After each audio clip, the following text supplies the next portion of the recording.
The Benjamin Dixon Show is only possible with listener support. Go to www.thebenjamindixonshow.com to register for our blog and join the Progressive Army. You know what you need? Well, let me explain why I think you need this before I tell you what it is. There are so many damn lies on social media, so many voices out there that are selling you bull. I mean, literally peddling propaganda, peddling erroneous talking points, which is the reason I started this show in the first place. But what you need is a very condensed version of this show, right? So you don't have to sit 30 minutes to get to the point. Not that it takes me 30 minutes to get to the point, but I digress. What you need is my newsletter. Go to bit.ly/2-the-point.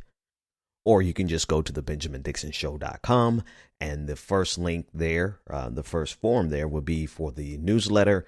Or if you're on Facebook, go to my page and you'll see a sign up for the newsletter. Or if you're on Twitter, in my bio, there's a link to the newsletter. It is intentionally short. It will always be something that you can read in less than 60 seconds, to be honest with you. And it will always give you the points that you need to fight back against the lies, propaganda, and erroneous talking points. The reason I started this is because it's so, I mean, last night I ran into even more BS around anti-immigration from a quote unquote pro-black perspective. And so the first email I sent out today was about that. And it's very simple, to the point, 3 points, like we used to do in church, 3 points. Number one, there is no immigration crisis. The Washington Post has an amazing article that breaks it down by the numbers. Illegal immigration is lower than it has been, and this is before Donald Trump got in office. During President Obama's term, illegal immigration was at the lowest that it's been in decades. There's no crime spree by illegal immigrants. Unemployment is a problem in black communities, but it is lower. It is lower than it has been in a long time, and that trend started underneath President Obama. The trend has continued underneath President Trump. Now, we can argue, and I would argue on the side of these jobs suck. The economy still sucks for the average American, but it's not something that we can blame on illegal immigrants or immigrants in general. And so this morning's edition of To The Point gave you 3 points, breaking that down, and how promoting this anti-immigration rhetoric is promoting white supremacy, period, in the conversation. So that's as brief as I did this explanation. The newsletter is even more brief, and I will send them out on topic by topic, not necessarily every single day, sometimes more than once a day when I hit an issue. Or you can send me, I actually want you to send me topics that you want broken down into 3 succinct talking points. Talking points backed up by data, by information, articles that you could refer people to, because you, when I tell you, you are the foot soldiers in this culture war, to be honest with you. When I saw just how repugnant Facebook actually is, I've taken some time off of Twitter and migrated over to Facebook, and I mean, it is a cesspool of ridiculousness. And I feel as though a lot of progressives, liberals, people on the left, generally good human beings, are not equipped as much as they should be, because we haven't reduced everything down to simplistic talking points to push back. That's what To The Point is going to be. A daily, I don't know, I can't say daily. It's going to be a newsletter that's going to hit your inbox whenever an important issue needs to be broken down into 3 succinct talking points. All right, I'm done with that. Yesterday was a really bad day for Donald Trump, to say the least, right? Michael Cohen, his longtime fixer, pled guilty to several charges and implicated the president in federal crimes. Now, this is major news. And I say it like that because today has begun like any other day. Today has begun as a day where We are still trying to get our bearings in terms of having a president as corrupt as Donald Trump in the White House. And I mean, he's corrupt by the president standards. I mean, most presidents engage in some shady things behind the scene that we may end up finding out about eventually.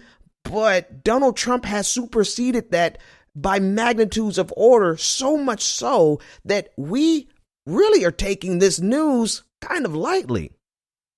Now, thankfully, the so-called wheels of justice, they're operating, and it doesn't respond to how complacent we've gotten with the president's corruption. In other words, the wheels of justice are in motion, if you want to call it justice, and this is going to play itself out.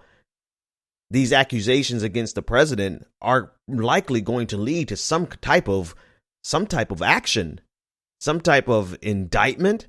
If that's, I mean, we're really getting ready to test the presidency here. The president has been implicated in federal crimes with regard to the 2016 election. I'm sure there's plenty of sources out there right now that's breaking down the exact nature of the crime, and we'll do a few minutes on that. But what's fascinating about this is that today is almost like any other day. And this speaks to how our equilibrium is just thrown off as a nation. Yes, people are talking about it. I'm not going to suggest that people aren't talking about it. But the pace with which we move on from scandal to scandal to scandal is breathtaking.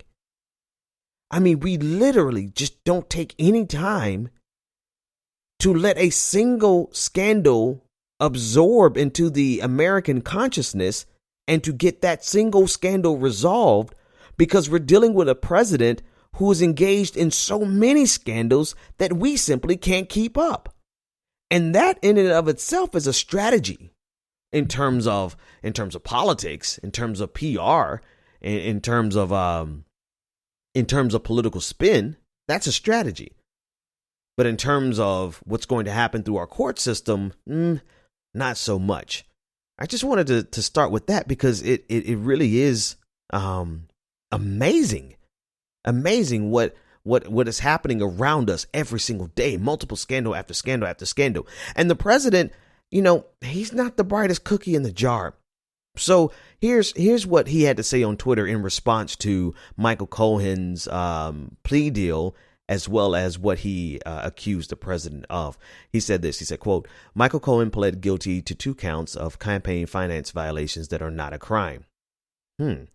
President Obama had a big campaign finance violation, and it was easily settled. And so this is the spin that I believe the president picked up from Fox News.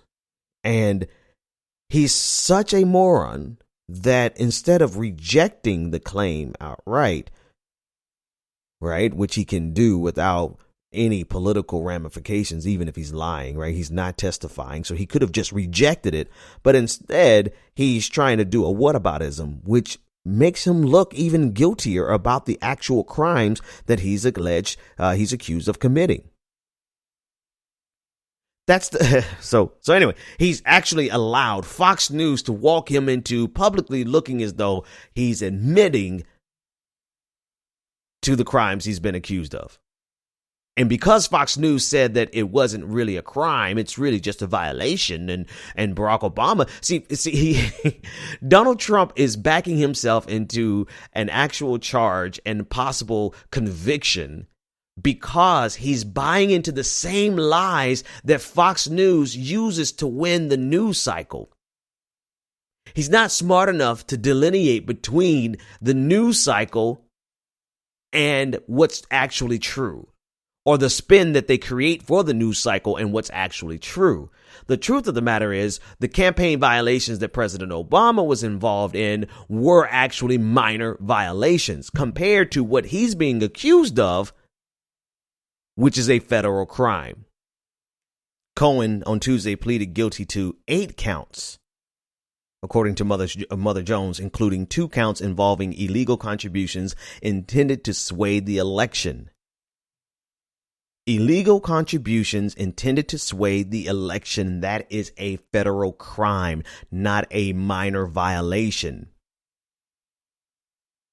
And the president walked his way into that whataboutism that makes him look guilty by way of Fox News's talking point. And so what Michael Cohen is accusing him of is the president paying him hush money just before the 2016 election to 2 women. One of them, we all know, Stormy-Daniels. And how this becomes a violation is because it is considered an illegal campaign contribution. And this is a problem for the president.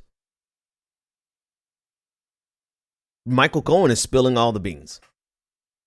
And this might be, here's I've been saying it for a while. It's not necessarily the thing that they were looking for.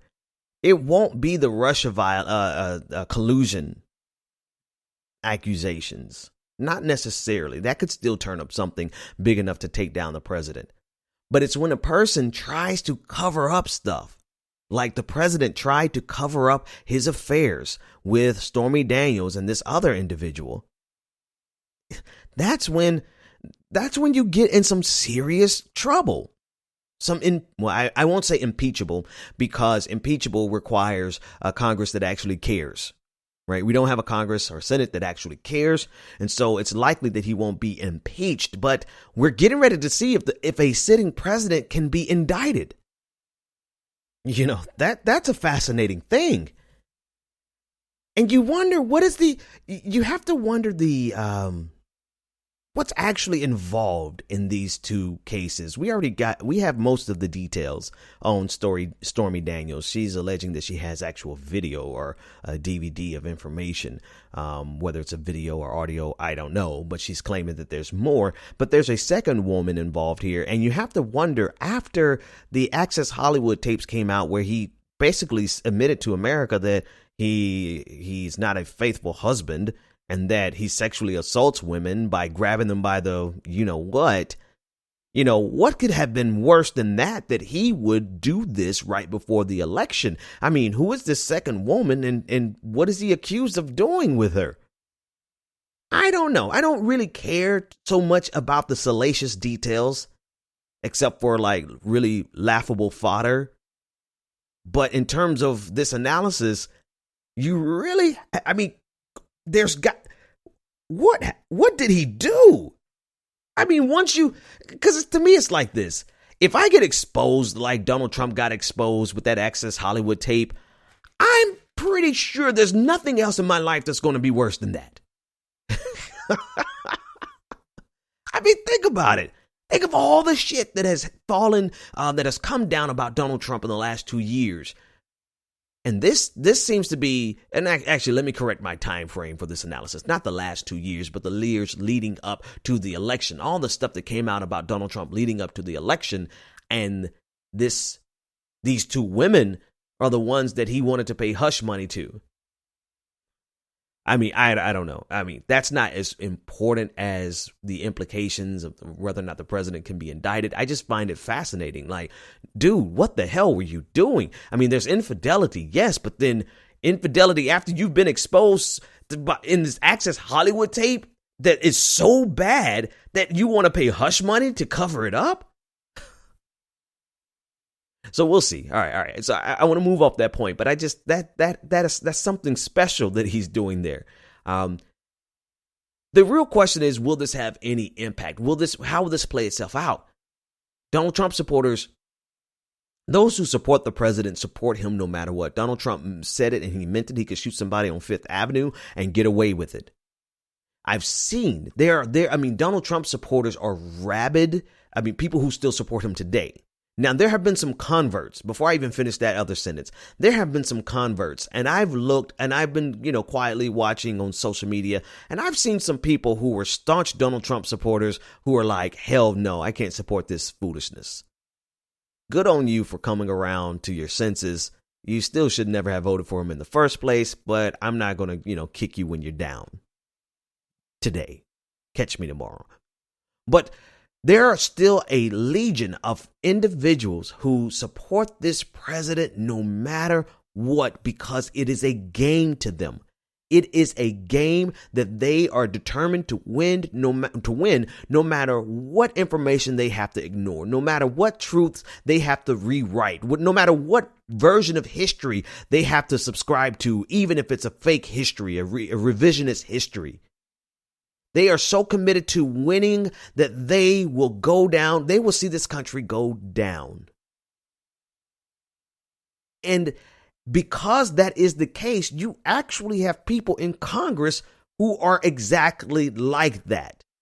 And because they are there, it is a very strong possibility that the president will not be impeached, no matter what happens, so long as Republicans are in power. And of course, we could have the conversation about whether or not, we've had the conversation about whether or not Mike Pence would be better or worse. I think Mike Pence would be worse,